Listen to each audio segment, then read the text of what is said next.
Hi, my name is Sarah. I'm an independent student. I graduated in America. I'm here studying independently.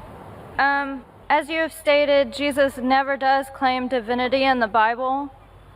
In Revelation chapter 1, I can't read the whole chapter because it would take a very long time, but Jesus is speaking and he says, "Do not be afraid. I am the first and the last. I am the living one. I was dead, and behold, I am alive forever and ever. I hold the keys of death and Hades." He also says, "I am the Alpha and the Omega, who is and who was and who is to come, the Almighty." These are also names of God written in the Old and New Testament. And I don't see how that does not show that Jesus is not genetically the Son of God, but spiritually the Son of God. The sister asked her question. She quoted Revelation chapter number 1. She didn't give the verses. She's talking about the first 20 verses. And I'm Alpha and Omega is verse number 11. Revelation chapter number 1, verse number 11, where Jesus Christ, peace be upon him, says that I'm Alpha and Omega. So she says, just because Jesus Christ, peace be upon him, says, I'm Alpha and Omega, I'm first and the last, according to you, he is claiming divinity. Mark me. I had said there is not a single unequivocal statement, not a single unambiguous statement in the complete Bible where Jesus Christ, peace be upon himself, says that I am God, or where he says, worship me. He didn't say. Now you are saying that because Jesus said I'm Alpha and Omega, therefore is Almighty God. What do you mean Alpha and Omega? I'm the first and the last in what? Do you mean Jesus Christ was first in this world? No, he was born in a stable. Before him was his mother. There were many prophets that came before him. So surely he's not the first. Neither is he the last. In the Bible it says Prophet Muhammad, peace be upon him, he'll be coming. It's mentioned in the Gospel of John, chapter number 16, verse number 12 to 14. I have many things to say unto you, but ye cannot bear them now. For he, when the Spirit of truth shall come, he shall guide you unto all truth. He shall not speak of himself. All that ye hear shall he speak. He shall glorify me. He shall show you things to come. Talking about Prophet Muhammad, peace be upon him. So what does this word Alpha and Omega mean? It does not mean that he's first and the last, actually, literally. Because there were many people who came before him, and there are many people who came after him. What does it mean? That in the law of God, whatever the messenger says, the law of God is first and last.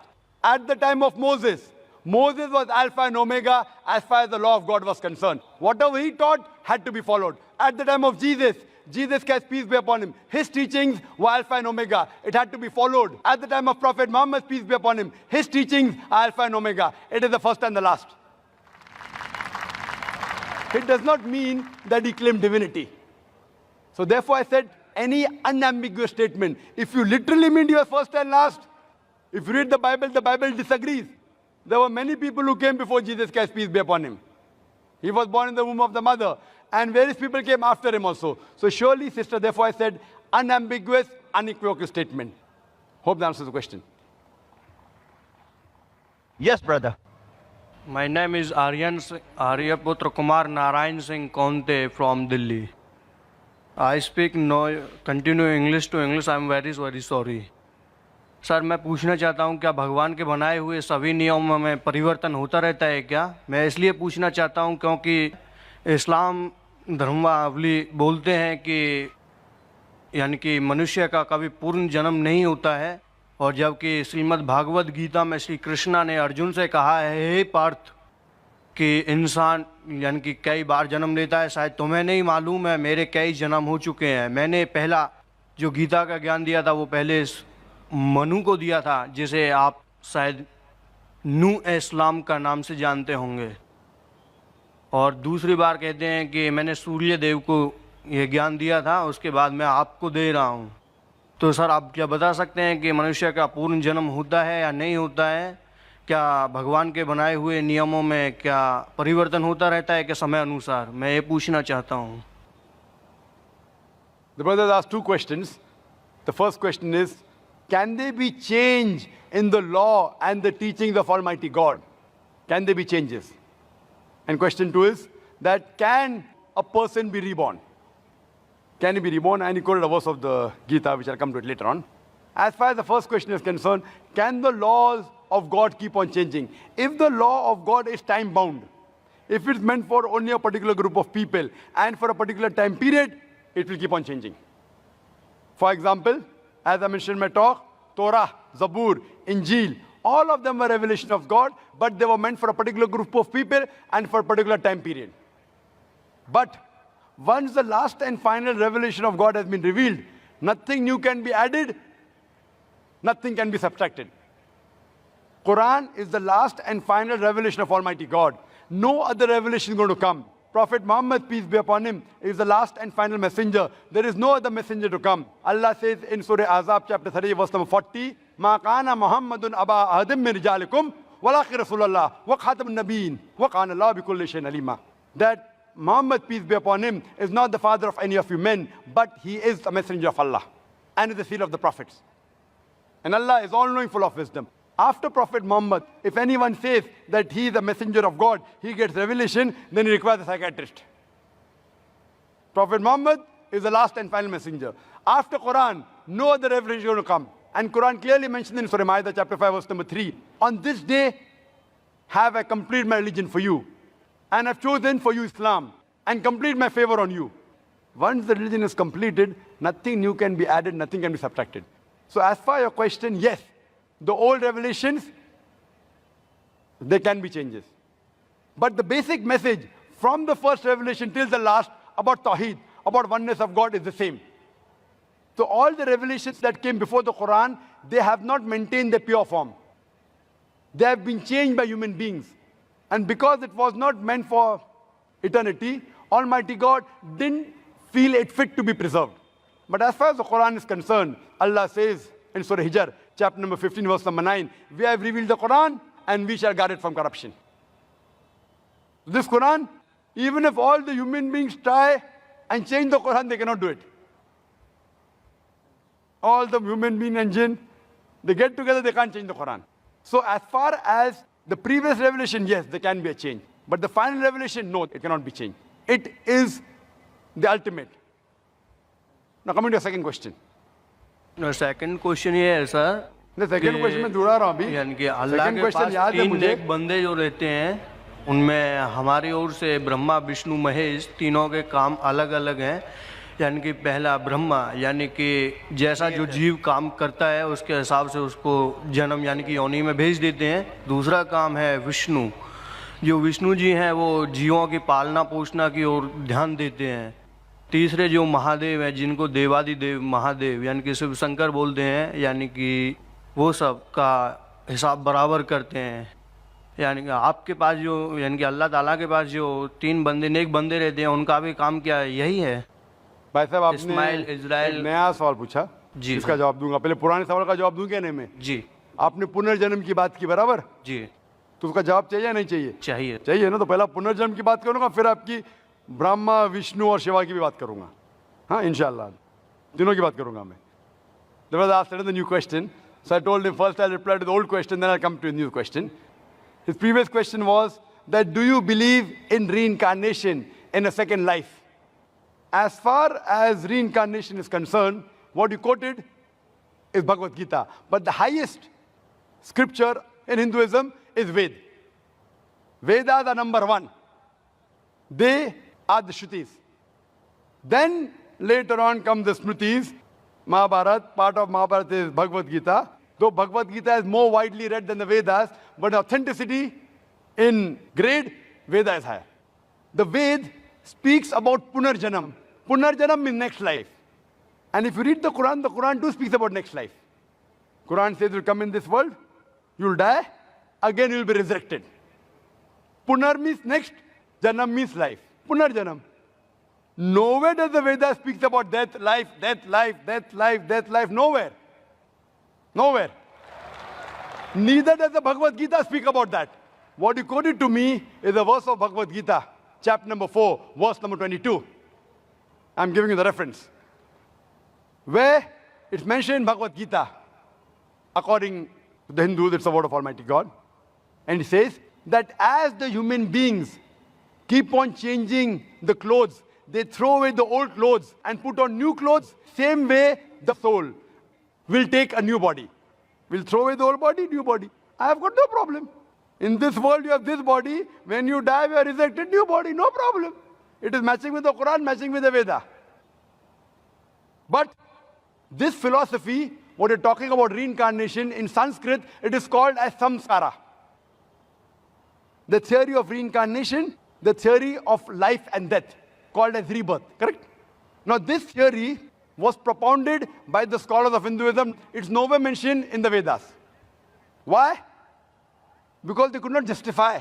Some people are born deaf, some people born rich, some people born in a poor family, some people are born healthy, some people congenital heart disease. How can God be unjust? So they couldn't justify, so they came with the philosophy of death, life, karma and dharma. Karma is the deed, action, dharma is the law. So what justification? How can God be unjust? How can a person be born with a heart disease? Last life, he did some sin. This was a philosophy assumption by the scholars of Hinduism, not by Ved. So then they came with this philosophy and they say that if you do good deeds, in your next life, you will be born of a higher degree. And the universal brotherhood of Hinduism is all living creatures are brotherhood. So maybe you're born sometime as a cockroach, sometime as a rat, sometime as a cat, sometime as a dog, sometime as human being. Human being is the highest level. So if you do good deeds, you're born higher. If you do bad deeds, you're born lower. Fine? And you're born as a human being 7 times. How many times? 7. This is the philosophy of the Hindu scholars, called as samsara. Now I'm asking you a question, brother. In this world, sin is increasing or decreasing? Sin, per day ke ghat rahi hai? बढ़ रही है, mashallah, very good. Sin is increasing. Population of human being, इंसान जो जनता, इंसान है बढ़ रही है के घट रहे? Population बढ़ रही है के घट रही है? बढ़ रही है, mashallah. So sin is also increasing and human beings are increasing. If sin is increasing, human beings should decrease. So what we realize, logically it's not correct. Therefore, I believe in Punarjanam. Punarjanam is next life, which even Quran speaks about next life. But only one. You come in this world only once. Now coming to your third question. About Brahma, Vishnu, Mahesh or Shiva. Same. 2 names, Mahesh and Shiva, same. But more popular known as Shiva. Right? The creator, the destroyer, the sustainer. Brahma, Vishnu, Shiva. And you ask me that does God have these 3 forms? No, God doesn't have 3 forms. Does he have any people? Yes, he has many angels. See, alone God is sufficient. He does not require anyone's help. But if he wants, he can do it through an angel, if he wants. If he doesn't want, no problem. He just wills, and it is. Kun fayakun. Be, and it is. As far as the Hindus, what they believe in somewhat similar Trinity, what the Christians believe, even the Hindus believe. That Almighty God, one God is God to create, Brahma. One God is God to destroy, Shiva. One God is God to sustain, Vishnu. So separate God for creation, separate God for sustaining, separate God for destroying. The Quran says in Surah Anbiya, chapter 21, verse number 22, if there were gods more than one God, surely they would have fought among themselves. And Quran says in Surah Mu'minun, chapter number 23, verse number 91, that if there were many gods, they would have piled upon one another. And that's what we find in Hindu mythology. One God fighting with the other God, one God defeating the other God, third God helping the second God. How can gods fight? So best is only one God. Superpower is only one. And that is what the Ved says.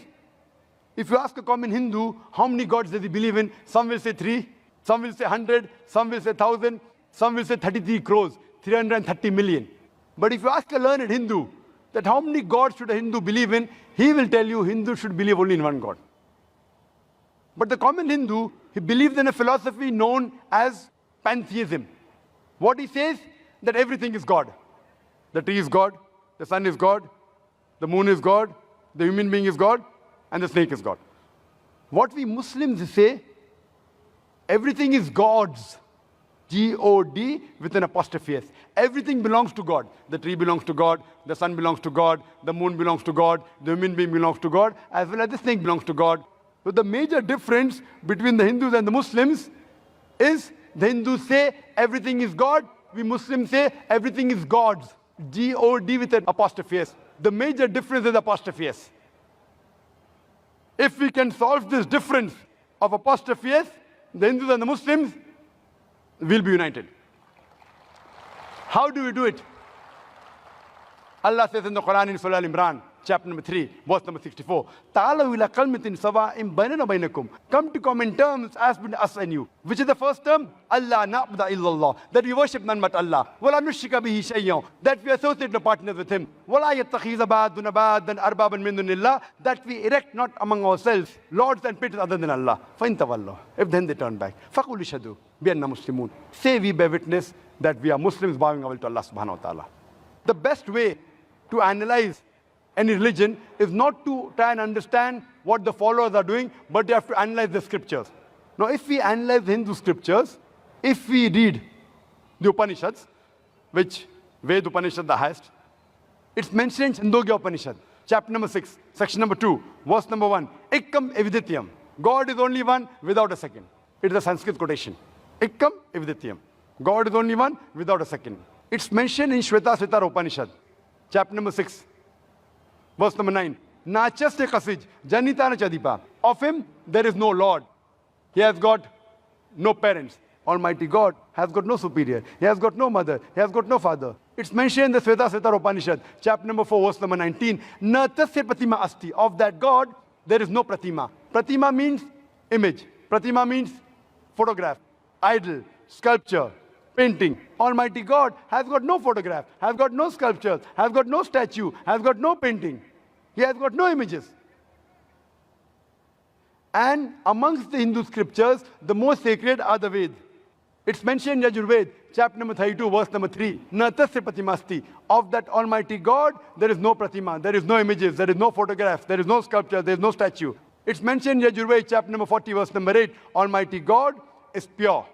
It's mentioned in Yajurved chapter number 40, verse number 9. Andhatma pavishanti ya asambuti mupaste. They are entering darkness, those who worship the asambhuti. Asambhuti are the natural things like fire, water, air, etc. And the verse continues, they are entering more in darkness, those who worship the sambhuti. Sambhuti are the created things like table, chair, idol, etc. Who says that?